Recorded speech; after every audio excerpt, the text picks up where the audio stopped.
வயசான காலத்தில் வந்து நம்மக்கிட்ட காசு இல்லை, கடன் அதிகமாக இருக்குது, கையில் காசு இல்லை, சேவிங் இல்லை அப்படின்னா அதுதான் உண்மையான ஜெயில் வாழ்க்கை அப்படின்னு சொன்னார்.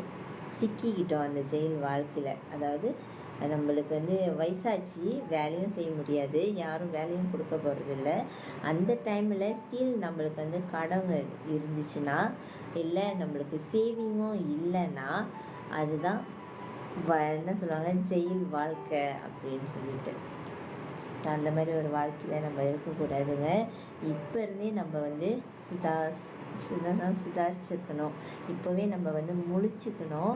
நம்ம சம்பாதிக்கிற காசு வந்து கொண்டு போய் உங்களுக்காக நீங்கள் சேர்த்து வைங்க. அதாவது சேவிங்ஸில் போடுங்க. சேவிங்ஸ் நம்ம சொல்கிறது கோல்டு சேவிங்ஸ். ஸோ கோல்ட்னால் உங்களுக்கு வந்து அது ப்ராஃபிட் மேக் பண்ணி கொடுக்கும். விலை ஏறும், காலம் போக போக விலையும் அது அதிகமாக ஏறும். ஸோ ஓகேங்க, சொல்லிட்டாங்க டீச்சரு, நீங்கள் எல்லாம் கேட்டுக்கோங்க. அதெல்லாம் வந்து வேலை செய்வோம், செஞ்சுக்கிட்டே இருப்போம். சரி, ஒரு நாளைக்கு ஒன்றும் வேலை செஞ்சுட்டு இருக்குது.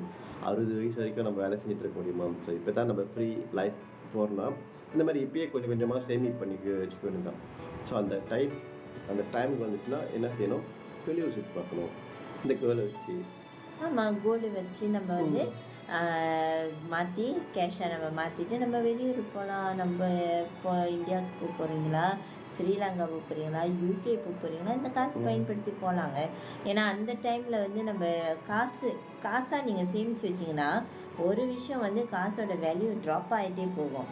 ஸோ இன்றைக்கி நீங்கள் 10,000 வெள்ளி யூகே போகிறதுக்கு 10,000 வெள்ளி வேணும் அப்படின்னா தெரியல சொல்கிறேன்.